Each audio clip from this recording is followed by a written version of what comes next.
সবই দিলাম আমার বলতে কিছুই না আমার কেহ নাই মুর্শিদ তুমি বিনে সংসারে আমার আপন কেহ নাই দয়া তুমি বিনে সংসারে আমার আপন কেহ নাই আমি খুঁজতে গিয়া আল্লাহ নবী সামনে পাইলাম তোমার ছবি আমি খুঁজতে গিয়া আল্লাহ নবী সামনে পাইলাম তোমার ছবি এখন বাচ্চার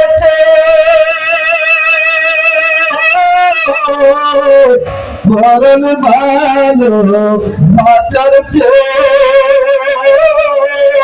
মরণ ভালো যদি তোমার নাহি পায় আমার কেহ নাই মুর্শিদ তুমি বিনে সংসারে আমার আপন কেহ নাই ঠিক কিনা বলে আওয়াজে বোঝা যায় ঠিক না ঠিক এই আওয়াজ দিয়া কি আহলে বায়াতের প্রেমিকের আওয়াজ এরকম হইলে হয় কারবালার ময়দানে আহলে বায়াতের সংখ্যা ছিল ৭২ জন এজিদের পক্ষের সংখ্যা ছিল ২২,০০০ ২২,০০০ বাহিনী নিয়ে ২২,০০০ যোদ্ধা নিয়েও ৭২ জনের বিরুদ্ধে যুদ্ধ করতে গিয়ে তারা অনেক ভয় পেয়েছে ঠিক কিনা বলে কারণ এজিদি মুসলমান যারা তাদের পক্ষে যারা ছিল এজিদি মুসলমানের পক্ষে যারা ছিল অসংখ্য আলেম ছিলেন হাফেজে কোরআন ছিলেন মুফতি ছিলেন মুহাদ্দিস ছিলেন মসজিদের ইমাম ছিলেন খতিব ছিলেন কোরআন হাদিস অনেক শিখেছেন অনেক নামাজ রোজা ইবাদত বন্দেগী করতেন কিন্তু তাদের কলবে তাদের অন্তরে নবীর প্রেম ছিল না আহলে বায়াতের প্রেম ছিল না বলেন ঠিক কিনা আপনার নবী আমার নবী মসজিদে নববীতে যুদ্ধের পরে গনিমতের মাল বিতরণ করতেছেন গনিমতের মাল বিতরণ করতে যাইয়া নবী কাউকে কম দিচ্ছেন কাউকে বেশি দিচ্ছেন পাশে মসজিদের মধ্যে বসে কিছু লোক তাসবিহ পাঠ করতেছেন সুবহানাল্লাহ আলহামদুলিল্লাহ আল্লাহু আকবার কেউ নামাজ পড়তেছেন কেউ জিকির করতেছেন কেউ কোরআন তেলাওয়াত করতেছেন আবার কিছু লোক নবীজিকে সামনে রেখে বসে আছেন এখন বলেন যারা রাসূলকে সামনে রেখে বসে আছেন এবং যারা মসজিদে ওই সময় নামাজ পড়ছেন জিকির করছেন কোরআন তেলাওয়াত করছেন এই দুই দলের মধ্যে উত্তম দল কোনটা নবীজির সামনে যারা বসে আছেন ঠিক কিনা রাসূলকে উপস্থিত রেখে যারা নামাজ পড়তেছিলেন রাসূলকে উপস্থিত রেখে রাসূলের সামনে না বসে যারা কোরআন তেলাওয়াত করতেছেন, জিকির করতেছেন, তাসবিহ পাঠ করতেছেন, তাদের মধ্য থেকে একজন ব্যক্তি দাঁড়ায়া গেছে, দাঁড়ায়া বলতেছে, ইয়া মুহাম্মদ, আপনি যে গনিমতের মাল বন্টন করতেছেন, কাউকে কম দিচ্ছেন, কাউকে বেশি দিচ্ছেন, আপনি তো ইনসাফ করতেছেন না, আপনি ইনসাফ করেন, সমান সমান দেন। নবীকে কি বলতেছে? ইনসাফ করেন, ইনসাফ। ইনসাফ বুঝেন তো? সমপরিমাণ বন্টন করেন, কাউকে কম দেন, কাউকে বেশি দেন কেন? আপনি তো ইনসাফ করতেছেন না। সুবহানাল্লাহ, সুবহানাল্লাহ, আলহামদুলিল্লাহ, আলহামদুলিল্লাহ। তাসবিহ পড়তেছে, নবীর ভুলও ধরতেছে। সেও কি মুসলমান, সেও নামাজি, সেও রোজাদার, সেও হাজী সাহেব। তার মুখে দাড়ি ছিল, তার মাথায় পাগড়ি ছিল, তার মধ্যে সুন্নত ছিল, তার মধ্যে ইসলাম ছিল। কিন্তু এখন আপনারা বলবেন, রাসূল কাউকে কম দিচ্ছেন, কাউকে বেশি দিচ্ছেন কেন? কারণ আমার নবী দেখতেছেন, যার যতটুকু প্রয়োজন তাকে ততটুকুই দিচ্ছেন। ঠিক কিনা বলেন? নবীকে বলতেছেন আপনি ইনসাফ করেন। আমার নবী ডাক দিয়ে বলে, এই গর্দভ, আমি নবী যদি ইনসাফ না জানি তাহলে আর কে ইনসাফ জানে? তুমি আমাকে ইনসাফ করতে বলো? ওই সময় উপস্থিত ছিলেন নবীর সাহাবী হযরত ওমর রাদিয়াল্লাহু তাআলা আনহু। বলতেছেন, ইয়া রাসূলুল্লাহ, আপনি আমাকে আদেশ দেন, আমি এই মালাউনের গর্দান কেটে ফেলে দেই। আমার নবী বললেন, ওমর, গর্দান কাটতে হবে না, বসো। নবী আবার মাল বন্টন করতেছেন।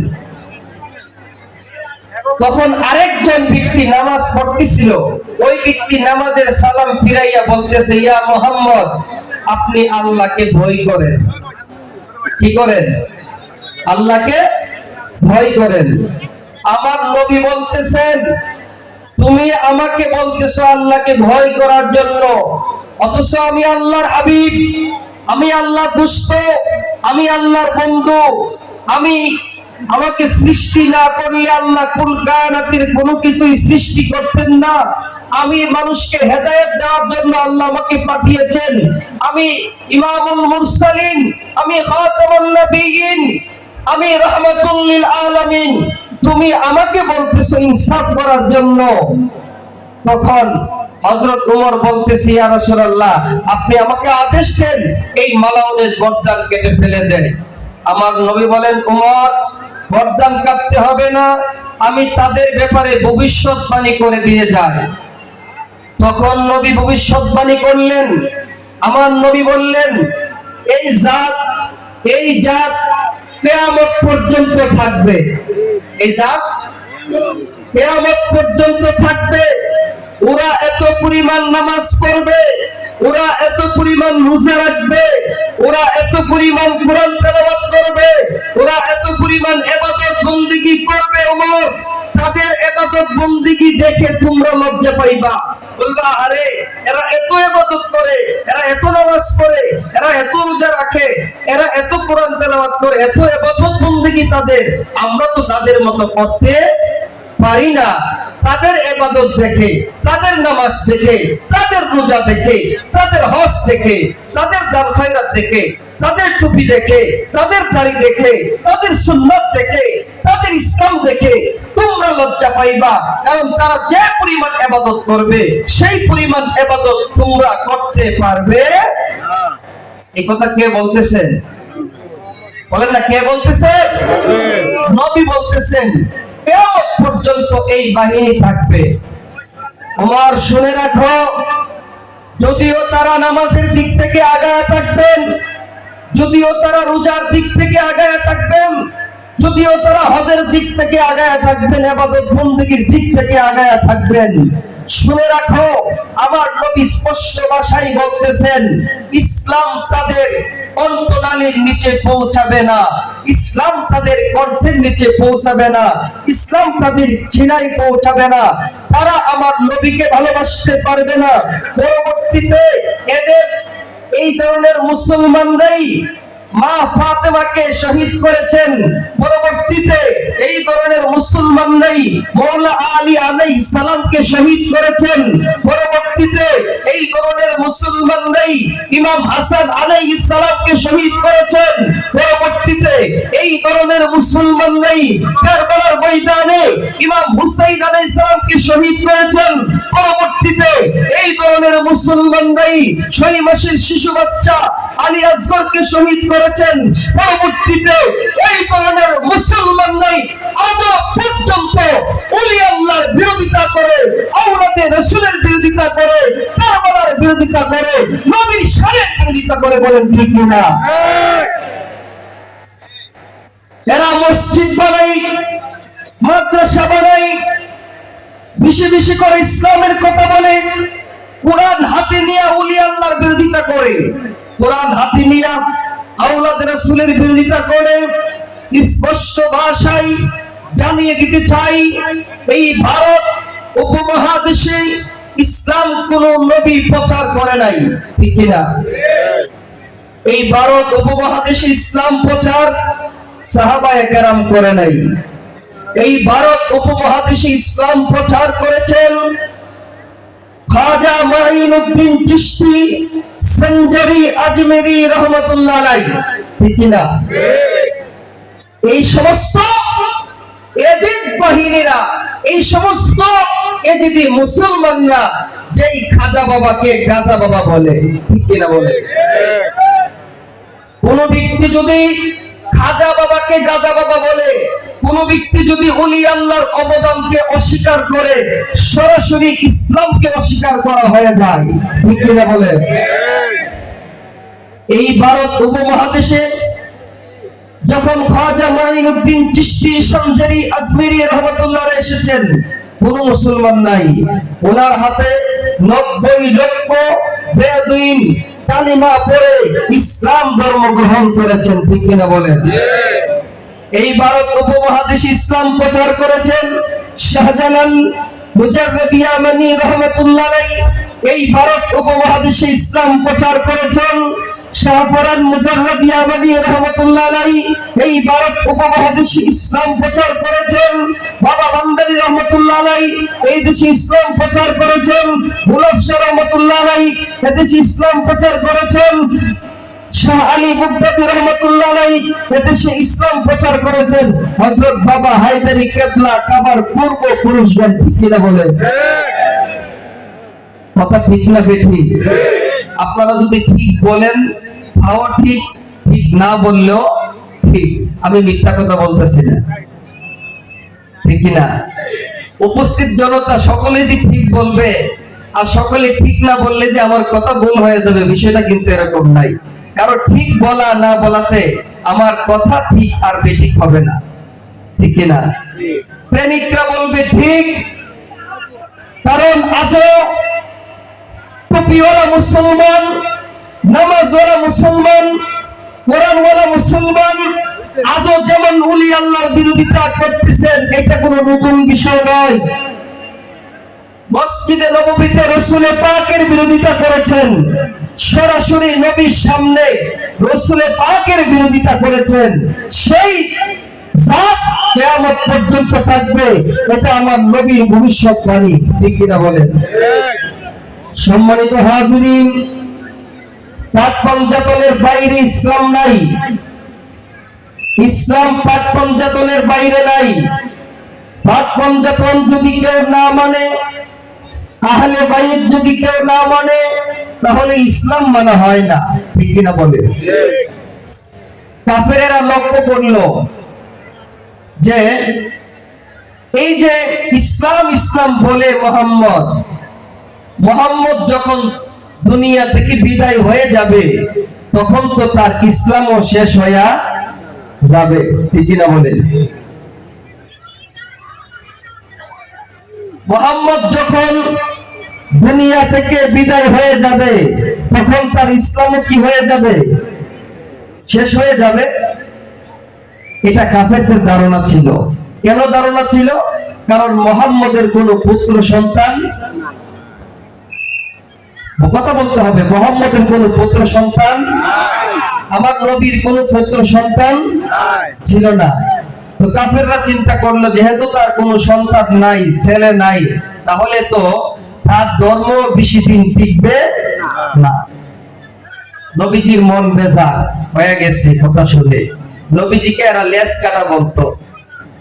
আল্লাহ রাব্বুল আলামিন ফুরকানে হাকিমে পবিত্র কোরআনুল কারীমের মধ্যে ছোট্ট একটি সূরা নাযিল করেছেন। ইয়াজিদি মোল্লারা যে কত বড় জালিয়াত, আমার নবীকে তারা মস্করা করলো সন্তানের জন্য, নবীর সাথে ঠাট্টা করলো সন্তানের জন্য, নবীর মন বেজার হইল সন্তানের জন্য। আল্লাহ রাব্বুল আলামিন বলতেছেন ইন্না আ'তাইনাকাল কাউসার, হে নবী আমি আপনাকে কাউসার দান করেছি। সুবহানাল্লাহ বলেন। এই যে কাউসারের ব্যাখ্যাটা করতে গিয়ে সমস্যা। কাউসার বলতে আমাদের দেশে প্রচলিত ওয়াজে যা প্রচার করা হয়েছে, কাউসার বলতে হাউজে কাউসারকে বোঝানো হয়েছে। কিন্তু সম্মানিত হাজিরিন, সূরা কাউসার নাযিল করার পূর্বেই আল্লাহ রাব্বুল আলামিন পৃথিবীর যত নিয়ামত আছে, জান্নাত সহ, হাউজে কাউসার সহ সব কিছুর মালিক আমার নবীকে আমার আল্লাহ বানায়া দিয়েছেন। যেখানে আমার নবী এই সূরা নাযিলের পূর্বেই কাউসারের মালিক, ঠিক না? আমার নবী এই সূরা নাযিলের পূর্বেই জান্নাতের মালিক। এখন এর মধ্যে শিরিক খুঁজে আল্লাহ জান্নাতের মালিক, আর হায়দারি দরবার শরীফের মোল্লা কয় নবী নাকি জান্নাতের মালিক। এমন বাড়িটা কার? অমুক ব্যক্তির। অমুক জমিনটা কার? অমুকের। মূলত গোটা পৃথিবীর, গোটা সৃষ্টির মালিককে বলেন না? গোটা সৃষ্টির মালিককে। গোটা সৃষ্টির মালিক যদি আল্লাহ হয়, আলাদা করে এই বাড়ির মালিক আমি হইলে শিরিক হয় না? শিরিক হয় না? এই সবকিছুর মালিক না আল্লাহ, তাহলে আলাদা করে আবার বলতেছেন এই বাড়িটার মালিক অমুক, এই ঘরটার মালিক অমুক, এই জমিনটার মালিক অমুক ব্যক্তি, তখন শিরিক হয় না? হয় না। কেন হয় না? কারণ সব কিছুর খালেক, সব কিছুর মালিক আল্লাহ। সব কিছুর মালিক আল্লাহ হওয়ার পরে যেমন আপনি যেই দলিলে, যেই প্রমাণে এই বাড়ির মালিক হয়েছেন, আল্লাহ রাব্বুল আলামিন জান্নাতের মালিক, হাউজে কাউসারের মালিক, সব কিছুর মালিক হওয়ার পরেও আমার আল্লাহ রাব্বুল আলামিন সকল নিয়ামতের মালিক আমার নবীকে বানায়া দিয়েছেন। চিৎকার দিয়ে বলেন সুবহানাল্লাহ। এখন নবী যদি জান্নাতের মালিক হয়, তাহলে আমাদের কোনো অসুবিধা আছে? আমরা খুশি, ঠিক না? কেন খুশি? আমার নবী শাফাআত করবেন, এই জন্য আমরা খুশি। আমার নবী জান্নাতের মালিক, এই জন্য আমরা খুশি। কারণ আমরা রাসূলকে আমাদের সবকিছু চাইতে বেশি ভালোবাসি। তো রাসূল যদি শাফাআত করেন, তার প্রেমিকদেরকে করবেন। রাসূল যদি জান্নাতে নেন, তার প্রেমিকদেরকে নেবেন। এই জন্য প্রেমিকেরা রাসূল জান্নাতের মালিক শুনলে প্রেমিকেরা খুশি, রাসূল শাফাআতের মালিক শুনলে প্রেমিকেরা খুশি, রাসূল সকল নিয়ামতের মালিক শুনলে প্রেমিকেরা খুশি। আর যাদের মন বেজার হয়ে যায়, বেজার হওয়ার কারণ হইল তারা তো দুশমনে রাসূল। রাসূল যদি শাফাআত করেন, তাহলে দুশমনে রাসূলকে তো শাফাআত করবে না, ঠিক না? এই জন্য তাদের মন বেজার। আরে কারণ আমরা তো জাতিগত ইয়াজিদ, তো ইয়াজিদের তো রাসূল শাফাআত করবে না। তো ইয়াজিদি মুসলমান যারা, তারা যখন শুনে নবী শাফাআতের মালিক, তাদের মন বেজার হয়। কারণ নবী শাফাআতের মালিক হইলে ইয়াজিদি বংশধরকে, ইয়াজিদের অনুসারীদেরকে, ইয়াজিদি মুসলমানদেরকে নবী শাফাআত করবে না, ঠিক না?